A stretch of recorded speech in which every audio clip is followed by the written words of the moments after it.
Será que o Estado democrático representa mesmo a vontade da maioria da população? Este é o Visão Libertária, sua fonte de informações descentralizadas e distribuídas.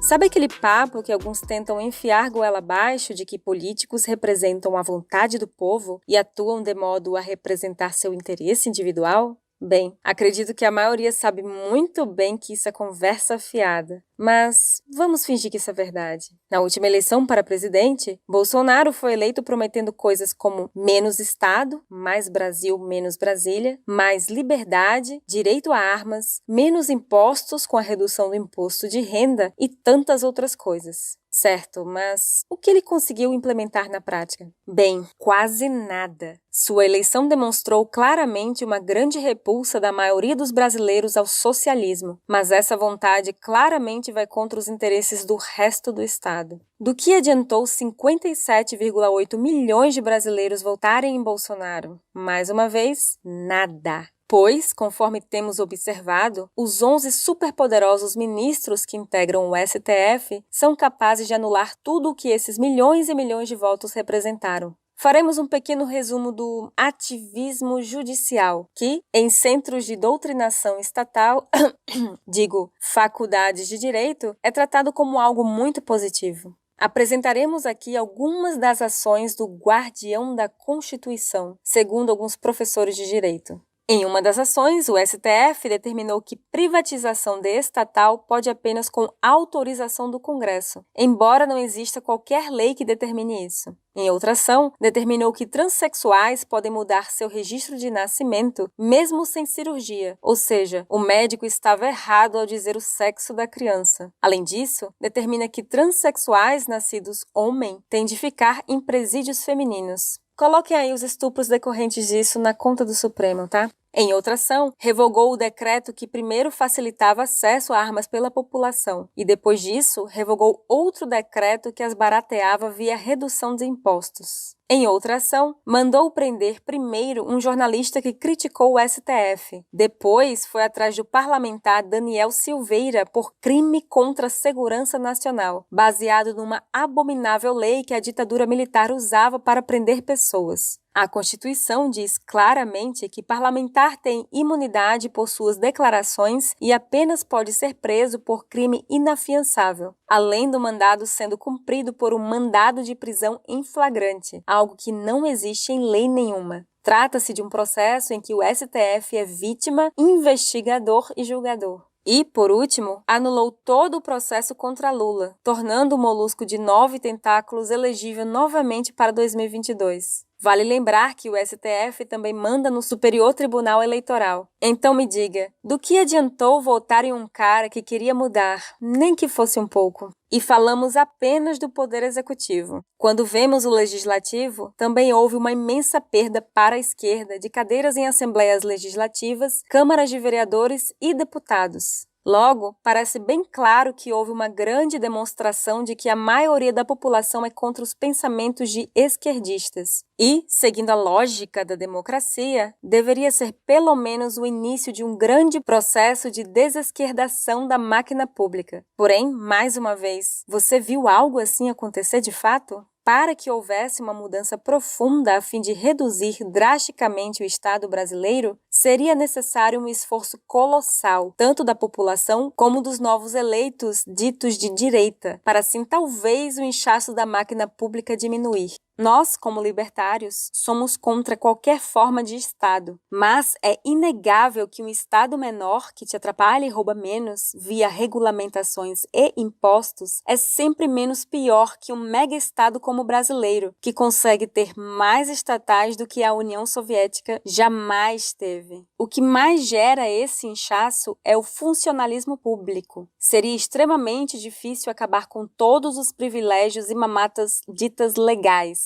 Para se ter uma ideia, até o ano que vem, em 16 dos 27 estados da federação, nada mais nada menos que 80% de todos os impostos arrecadados vão para pagar o funcionalismo público. E não pense que o grosso desse dinheiro é para pagar policiais, professores, bombeiros, entre outros. Apenas no Rio de Janeiro, o auxílio terno mensal de um juiz é em torno de R$ 4.800. Quantas pessoas que você conhece possuem uma remuneração assim? Para melhorar, esses tipos de penduricalhos, como são chamados no meio jurídico, ainda estão totalmente isentos de imposto de renda e INSS, enquanto que um trabalhador que ganha o mesmo valor pagará nada mais nada menos que 27,5% de imposto de renda e, caso seja autônomo, ainda terá de pagar 20% para o INSS. Tá de brincadeira, hein? Mas quem disse que auxílio terno é o único? Você quer mesmo que o juiz morra de fome ganhando apenas cerca de R$ 30.400 mais os R$ 4.800? Ele precisa ainda de auxílio moradia e alimentação, com valores de respectivamente R$ 4.300 e R$ 1.600.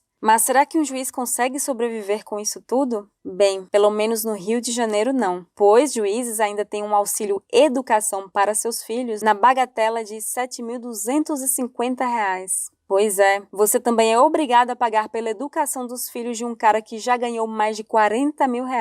Contudo, a coisa não para por aí, pois alguns juízes já chegaram a receber R$ 500.000 de maneira lícita, como forma de indenizações. Realmente, eles devem ter sofrido muito acima do que um ser humano é capaz de suportar, dado que se você buscar indenização por danos morais pela perda de um pai, mãe ou filho, dificilmente ganhará mais de R$ 100 mil.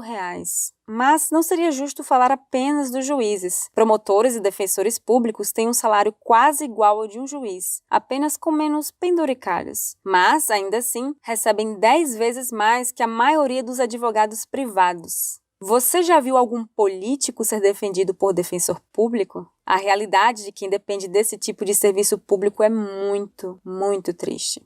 Lembra daquela outra mentira contada que o Estado serve para te proteger da invasão de outros países? Se, por exemplo, Nicolás Maduro percebesse que não havia mais nada a roubar do povo venezuelano e decidisse invadir o Brasil, você acha que nossas forças armadas poderiam nos proteger? Tal situação não é tão longe assim da realidade. Se você fosse o militar responsável por gastar o orçamento, em que você pensaria em gastar o dinheiro? Tanques, aviões, navios, submarinos, todos parecem uma boa escolha. Bem, nossos militares acham que pagar salários altíssimos para generais, que chegam a ganhar quase R$ 30 mil, é muito mais importante. Tanto que tais despesas, juntamente com os ativos, aposentados e pensões, representam aproximadamente 75% do orçamento militar brasileiro. Nossa querida Marinha conta com míseros 7 submarinos e 20 navios de superfície, e a maioria antigos, para patrulhar uma das maiores costas do mundo, com 7.500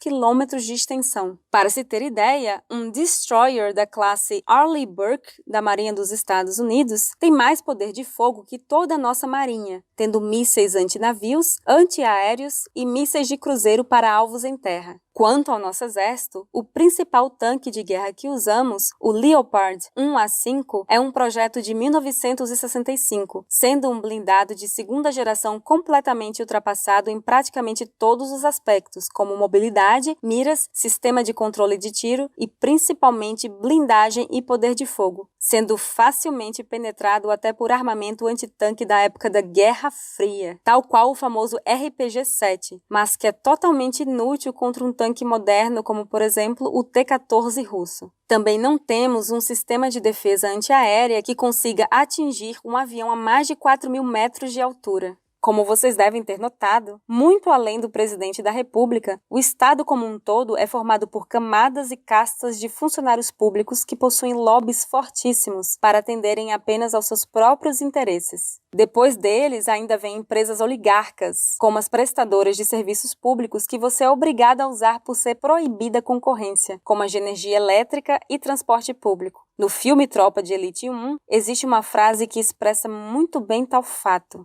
O sistema, em outras palavras, o Estado, não é pensado para resolver os problemas da população. O sistema existe para resolver os problemas do próprio sistema. Portanto, amigos, se você acha que votar certo é a solução para os problemas do Brasil, é melhor repensar. Apenas através do empreendedorismo que é realmente possível atender às demandas da sociedade. Por exemplo, o celular ou o computador que você está usando para ver este vídeo, alguém teve a ideia de criá-lo pensando que outra pessoa precisaria dele. A comida que você compra no supermercado é a mesma coisa. Saúde, educação e segurança também, embora pareça algo tão absurdo para a maioria. Daí, eu lhe pergunto o seguinte: quais serviços em geral são melhores? Os públicos ou privados? Bem, acho que você já sabe a resposta. Portanto, fica a dica. Se você quer que as coisas melhorem, atendendo ao que as pessoas precisam, faça você mesmo e você ainda pode ficar rico no processo.